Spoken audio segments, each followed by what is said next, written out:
mencintai Arya.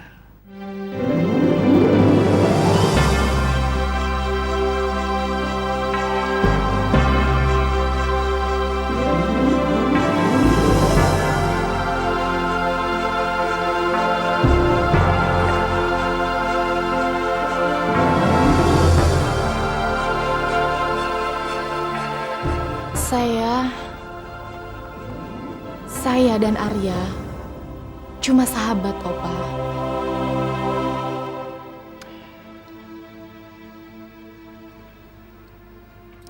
Sekarang lihat Opa. Dengan jujur jawab pertanyaan Opa tadi.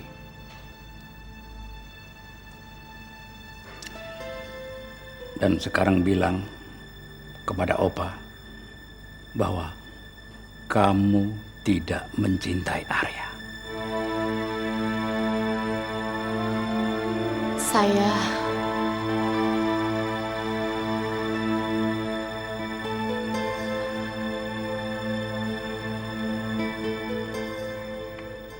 Saya tidak mencintai Arya, Opa.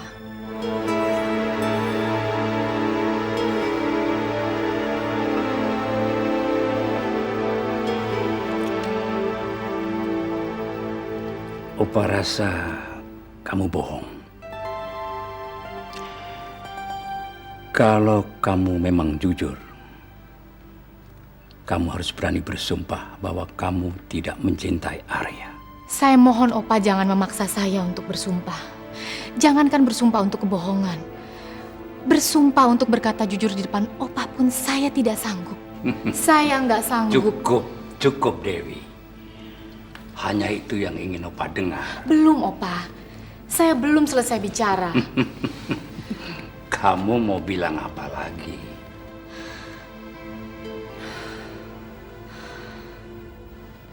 Opa, saya selalu berdoa pada Tuhan supaya Opa panjang umur dan selalu sehat. Dan saya juga mohon maaf.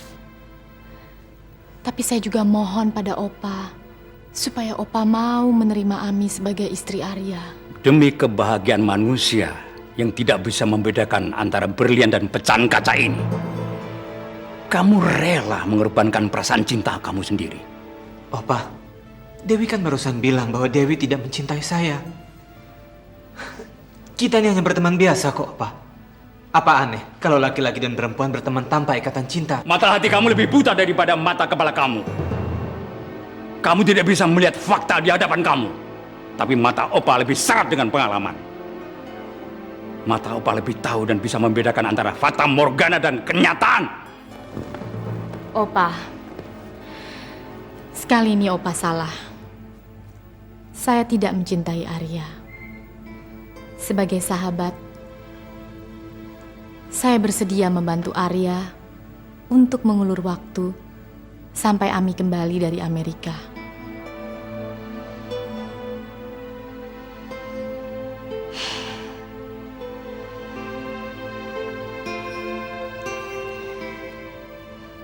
Dari hati kecil saya, Opa, saya mohon maaf sebesar-besarnya.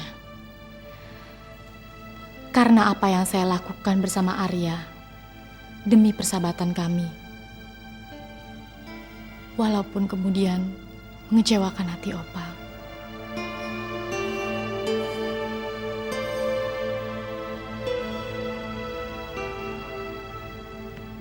Saya permisi, Opa. Karena tadi saya belum selesai dengan pekerjaan saya sewaktu Arya mendesak saya untuk kesini.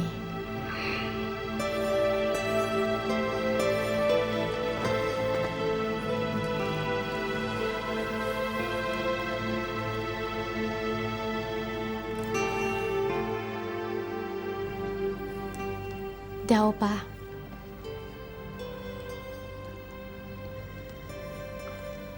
Dah.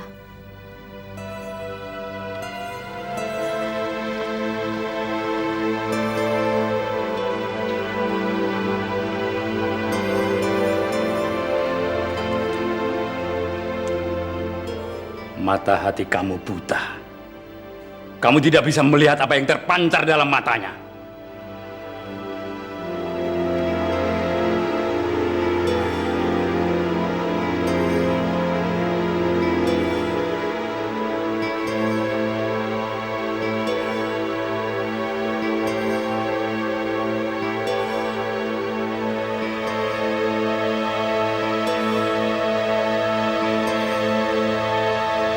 Bagaimana urusan kamu dengan Arya? Beres, Ma. Dewi udah bicara dengan Opa kalau Dewi tidak mencintai Arya. Ya, kalau orang tua itu percaya begitu saja dengan apa yang kamu katakan, berarti mata hatinya buta.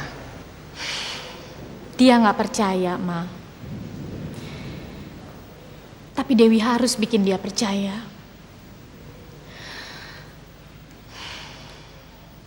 Mulai sekarang, Dewi bebas dari masalah Arya dengan opanya.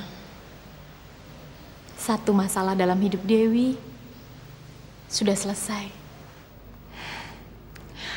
Dewi, kalau kamu mau membagi kegembiraanmu dengan orang lain, kegembiraanmu akan berlipat ganda. Tapi kalau kamu mau membagi rasa dukamu dengan orang lain, dukamu akan berkurang. Maksud Mama? Mama bukannya tidak melihat duka di balik senyummu, karena matamu tidak bisa berbohong.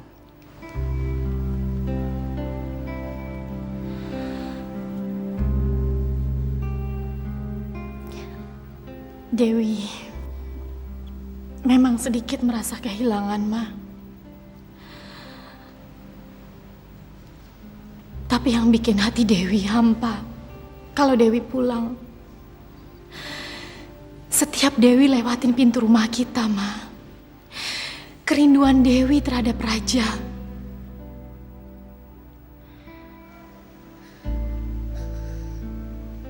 Orang lain boleh datang dan pergi dalam kehidupan Dewi, Ma. Tapi Dewi gak sanggup menghadapi kenyataan kalau Raja pergi begitu saja dari rumah ini.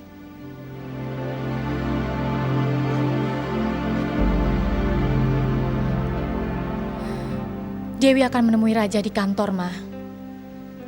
Dewi harus membujuk dia supaya dia mau kembali ke sini, Ma. Mama juga sangat merasa kehilangan dia. Sebenarnya pintu rumah ini terbuka kapan saja dia mau kembali. Masalahnya, kita tidak bisa memaksa atau membujuk dia untuk mengetuk pintu ini kembali.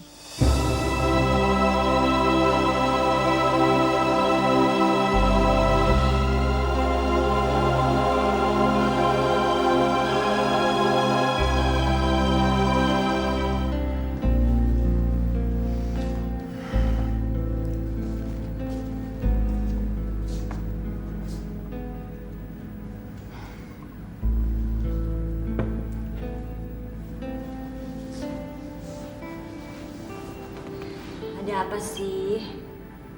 Kok kamu bengong aja dari tadi?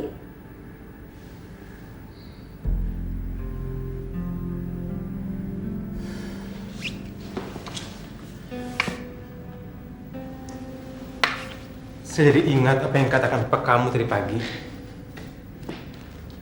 Sekarang saya ragu-ragu.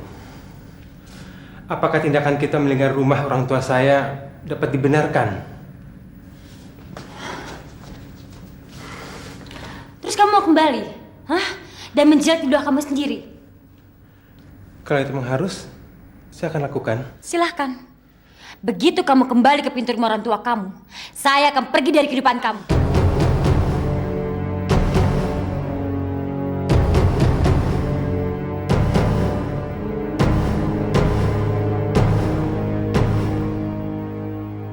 Kalau kamu ingin saya tetap jadi istri kamu, jangan ingat apa yang telah kita lakukan.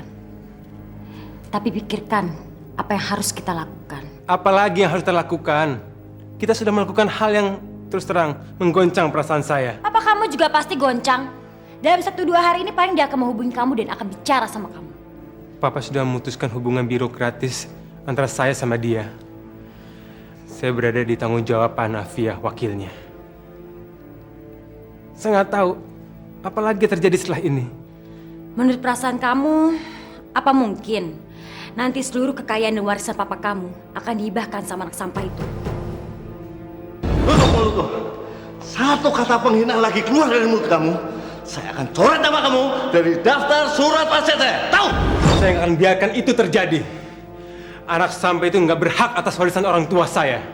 Tenang dong. Tidak, saya nggak akan tenang. Kamu harus tenang. Kalau kamu gegabah, kamu akan kalah dan hancur. Saya akan bikin perkara sama anak sampah itu. Saya akan usir dia dari rumah orang tua saya dengan cara apapun. Kalau kamu berhasil mengusir anak sampah itu, kamu hanya akan memenangkan pertempuran. Tapi kamu tidak akan memenangkan perang. Tidak peduli. Pokoknya akan saya usir anak sampah itu dari rumah saya. Kemenangan gak akan bisa kamu dapetin dengan emosi. Diperlukan kepala dingin untuk mengatur strategi. Kalau kamu salah langkah, orang tua kamu akan semakin melindungi diri.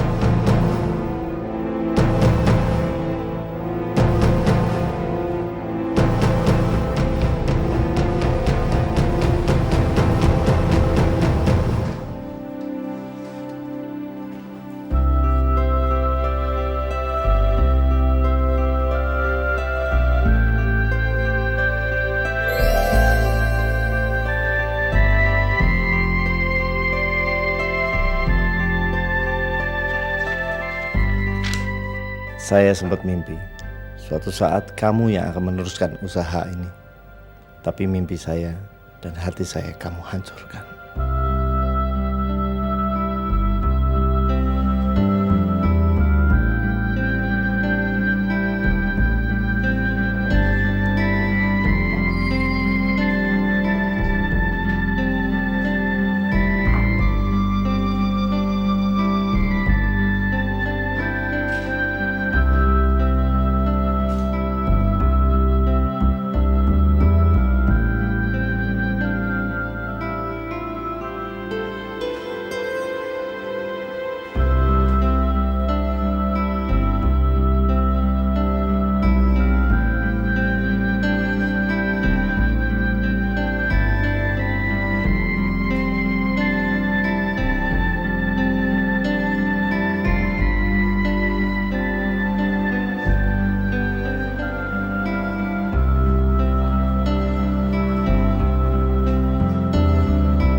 Saya cuma berdoa, semoga Tuhan membukakan hatimu kembali.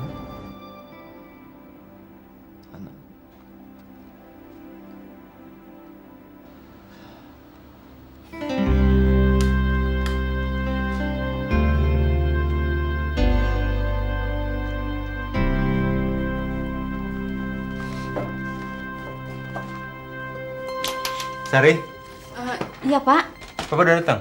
baru aja datang Pak. Oke. Maaf Pak, Ya.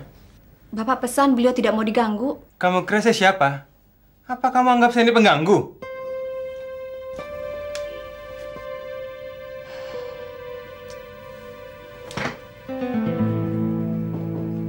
Ya, masuk.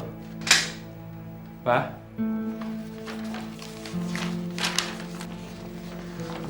Pak.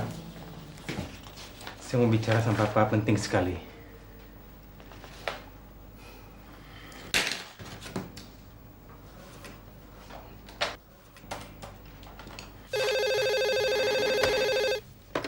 Sari, Iya Pak, kamu ke ruang saya. baik Pak. Saya kan sudah bilang, untuk urusan kantor, kamu harus bicara dengan Pak Hanafiah. Kalau kamu mau ngundurin diri, saya juga sudah kasih wewenang dia untuk tanda tangan surat pengunduran diri kamu. Tadi saya pesan apa? Saya nggak mau setiap orang bisa nyelonong masuk ke ruang saya gitu aja. Iya Pak. Tapi kenapa orang ini bisa masuk nyelonong gitu aja? Hah? Saya kira Kamu kira karena dia anak saya? Terus boleh masuk ke ruang saya gitu aja? Ini kantor ini.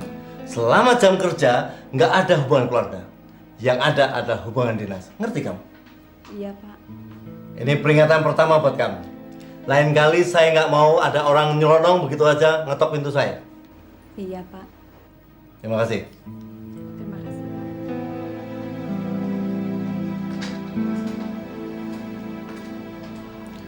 Bukannya saya mengundurkan diri, Pak. Tapi masalah lain. Kalau kamu mau bicara urusan lain tentang pekerjaan, tetap ke Pak Hanafiah. Kalau kamu mau bicara tentang keluarga, tunggu sampai jam kerja selesai. Ini masalah penting, Pak. Penting untuk saya. Saya perlu uang untuk beli rumah. Oh, saya kira kamu berani pindah rumah karena istri kamu sudah menjadikan sebuah istana warisan leluhurnya. Saya serius, Pak. Saya perlu uang. Bukan saya yang menyuruh kamu pergi meninggalkan rumah. Bukan. Tapi itu atas kemauan kamu sendiri. Lalu atas dasar apa kamu seolah-olah punya hak untuk minta uang untuk beli rumah? Hah? Sekarang saya menyewa bulanan di apartemen. Saya anak papa satu-satunya. Wajar kan kalau saya minta sebagian kekayaan papa untuk beli rumah? Hah? Kamu ngajarin saya soal kewajaran. Kewajaran? Harta yang saya miliki karena saya kerja keras, tahu? Saya punya hak penuh untuk memberikan atau tidak memberikan kepada siapapun. Itu yang namanya wajar. Dewi itu anak pungut, Pak. Papa tidak akan saya biarkan memberikan harta papa kepada anak pungut itu. Tutup mulutmu dan keluar dari sini! Kalau itu tetap papa lakukan, saya akan gugat dengan cara apapun. Dan sampai kapanpun, kalau perlu saya bawa ke pengadilan. Keluar! Keluar!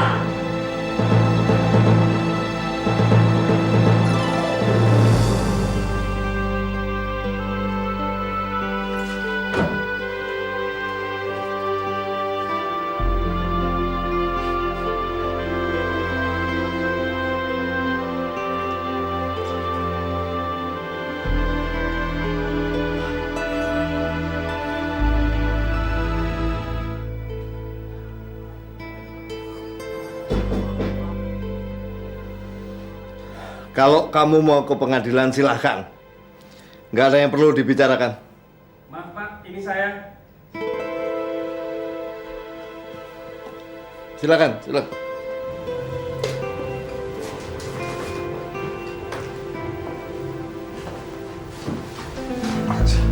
Maaf, saya kira tadi anak saya. Pas sekali. Saya mau panggil tadi. Saya kebetulan sedang di meja sari waktu mendengar suara keras Raja barusan. Salah memilih istri, membuat anak itu jadi durhaka. Dia meninggalkan rumah. Sekarang dia nuntut saya untuk membelikan rumah buat dia. Mungkin itu akan lebih baik untuk mendidik dia mandiri, Pak. Iya, kalau dia keluar rumah dengan baik-baik.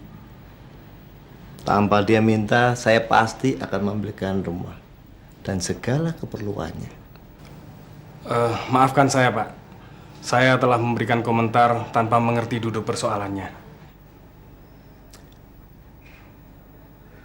Buatkan surat pemberhentian dengan tidak hormat buat Raja sekarang. Apa keputusan ini tidak tergesa-gesa, Pak? Saya membuat keputusan bukan dengan emosional, tetapi dengan rasional. Kalau saya membiarkan dia tetap kerja di sini, setelah sikap kasarnya dia tadi, itu berarti saya memberikan kesempatan untuk dia merusak sistem. Mudah-mudahan pemecatan ini menjadikan shock terapi buat dia. Kalau dia minta maaf, kasih kesempatan dia kembali. Tapi sebagai pelajarannya, turunkan jabatannya. Baik, Pak. Kalau begitu saya permisi dulu.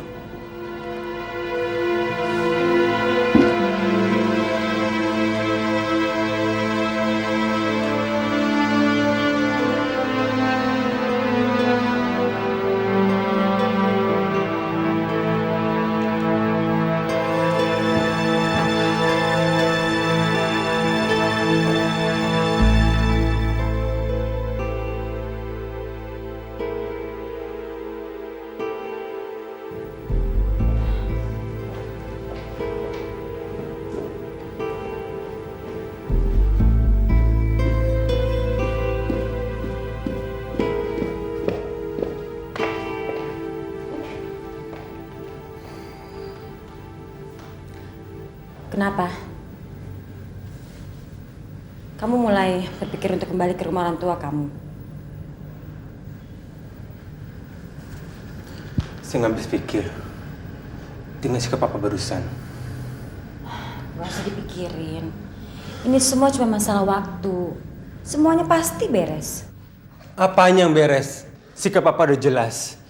Saya yakin dia akan memberikan seluruh hartanya pada Dewi. Anak pungut itu mengambil semua yang seharusnya milik saya. Sekarang saya sadar, meninggalkan rumah adalah kesalahan yang besar dan tindakan yang bodoh. Warisan itu nggak bisa begitu aja diberikan kepada anak pungut itu. Kamu adalah anak kandung. Secara hukum, harta itu adalah hak kamu. Kalau papa kamu tetap memberikan seluruh hartanya kepada anak pungut itu, kamu gugat papa kamu ke pengadilan. Saya udah bilang begitu sama papa. Pasti dia kaget. Pasti. Papa nggak mengira saya berani bersikap begitu. Habis makan siang, kamu kembali ke kantor. Seakan-akan tidak terjadi apa-apa. Terus kamu lihat reaksinya bagaimana? Dia pasti masih marah.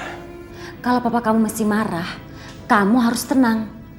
Dalam menghadapi masalah, hati boleh panas, tapi kepala harus dijaga agar tetap dingin.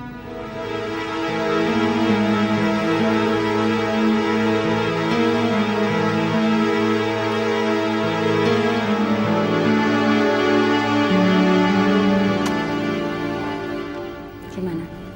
Sekarang kamu udah tenangan kan?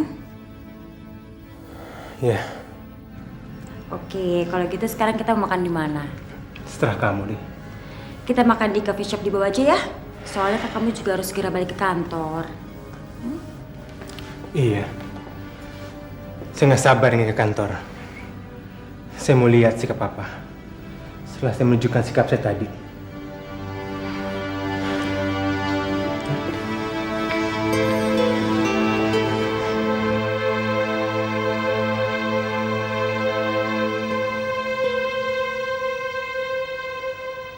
Apa keputusan ini tidak tergesa-gesa, Pak?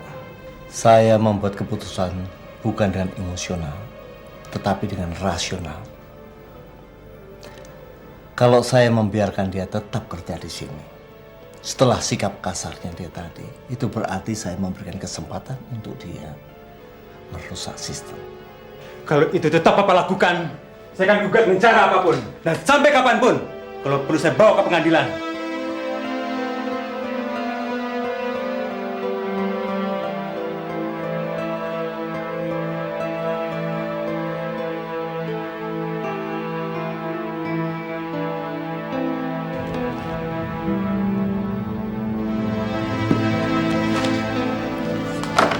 Segera kasihkan ke Pak Hanafi ya, dan siapkan bahan-bahan untuk saya bawa ke rapat kadin sekarang.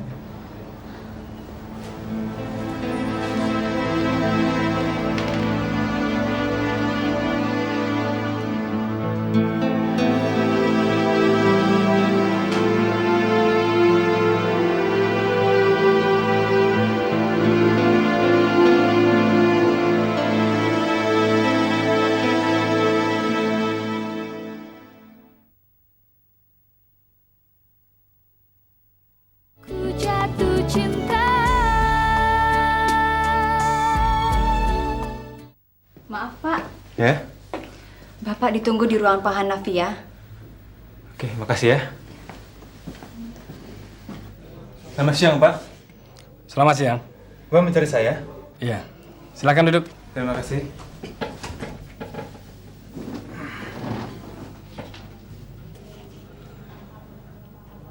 Papa pasti sudah bicara banyak tentang saya. Mencari alasan supaya Bapak bisa membujuk saya mencabut ancaman saya tadi. Iya kan? Pak Baskoro tidak bicara banyak. Dia harus segera rapat ke Kadin.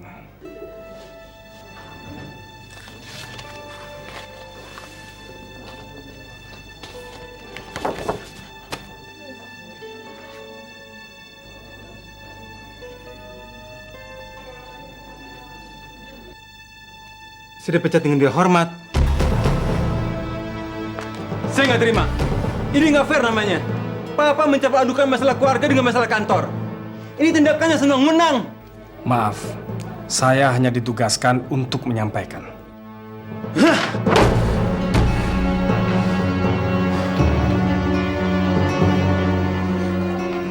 Terus gimana ceritanya Sandra? Ya, mula-mula Raja kaget melihat sikap bapaknya, Mah. Tapi Raja nggak kalah gertak. Dia akan mengancam balik bapaknya. Kalau bapaknya tetap ngotot, dia akan membawa urusan warisan ini ke pengadilan. Terus reaksi bapaknya bagaimana? Ya, sampai sekarang Sandra juga nggak tahu, Mah. Sekarang Raja lagi ke kantor. Nanti dia telepon untuk ngasih tahu reaksi bapaknya gimana. Gus! Bapaknya pasti marah besar. Raja terlalu pongah dengan statusnya sebagai anak kandung dan anak tunggal. Padahal hidup Raja masih sangat bergantung pada Baskoro. Pasti Raja, Mah. Kok dia kemari kata kamu dia mau telepon?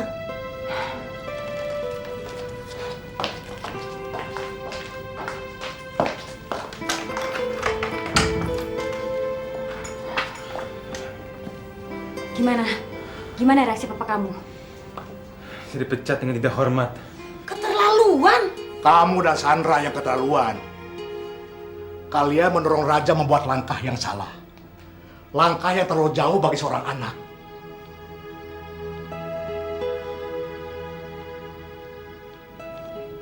Kalian tidak perlu menghujat saya.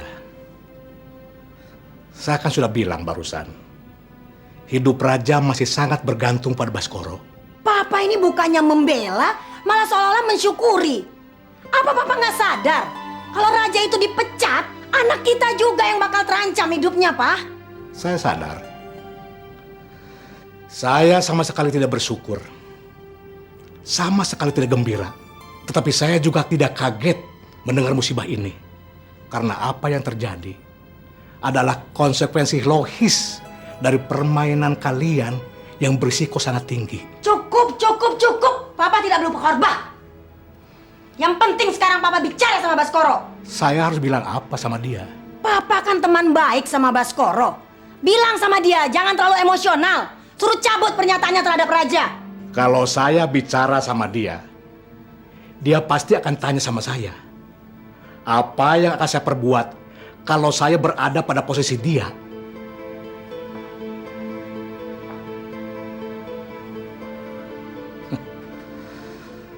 Saya hanya akan menjawab pada dia bahwa saya juga akan berbuat yang sama seperti dia lakukan.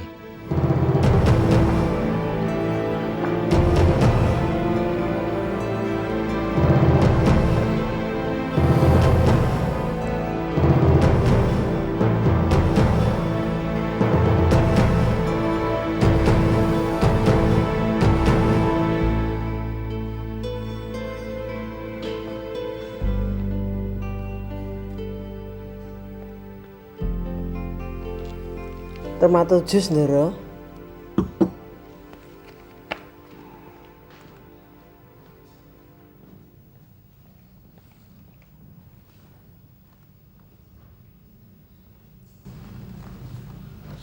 Opa dari tadi diam aja.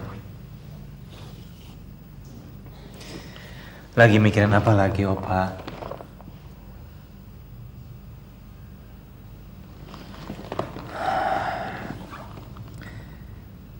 Apapun dugaan Opa terhadap perasaan Dewi kepada saya tetap tidak mungkin menikah dengan dia. Karena saya tidak mencintai dia. Calon istri saya adalah Ami, Opa.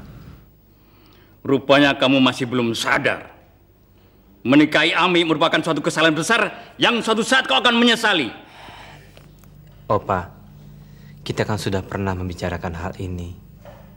Saya hanya akan tetap menikah dengan Ami. Kalau Opa keberatan, ya apa boleh buat. Kalau perlu saya tidak akan menikah sama sekali. Ya, kalau kamu bersikeras, ya terserah kamu. Opa tidak bisa melarangmu lagi.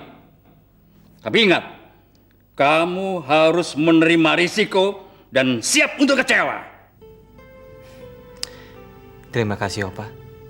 Saya yakin saya tidak akan kecewa.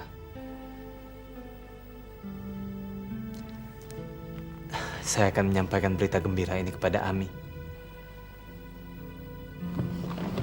Kalau begitu saya permisi dulu, Opa. Jangan lupa jus tomatnya diminum.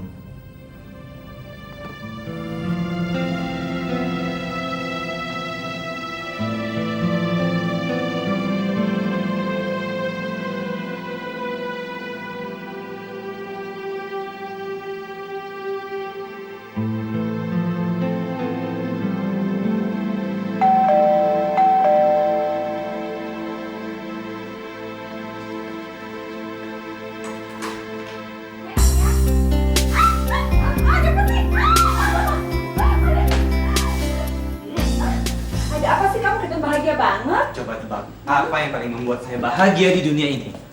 Apa ya? Opa menyetujui pernikahan kita? Iya. Akhirnya. Ini harus kita rayakan. Mama, Ya, sini dong cepat.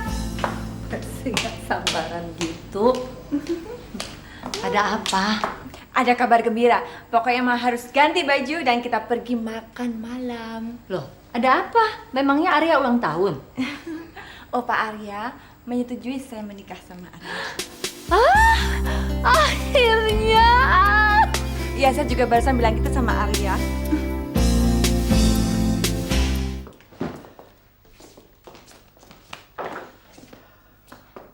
Ada apa, Mas? Kamu habis marah di kantor? Jangan sampai Dewi tahu pembicaraan kita ini.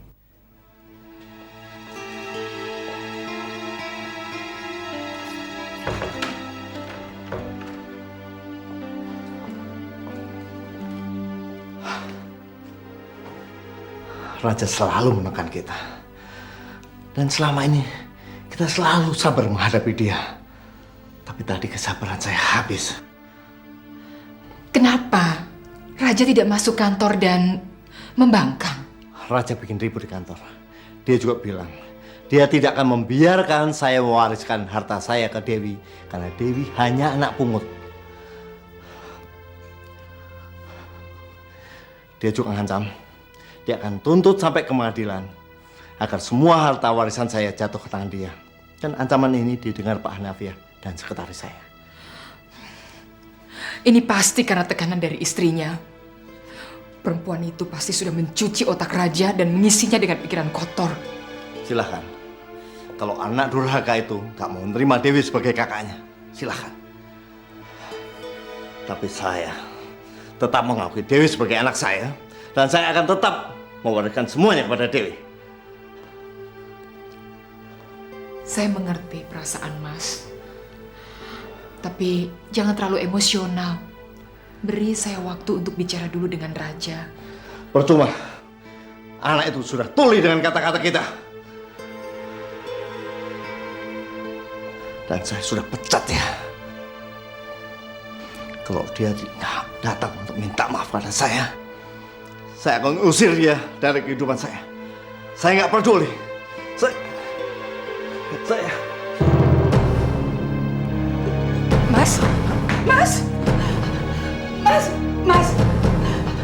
Mas, kenapa Mas? Kenapa Mas? Ma, buka pintunya, Ma. Mas, Ma.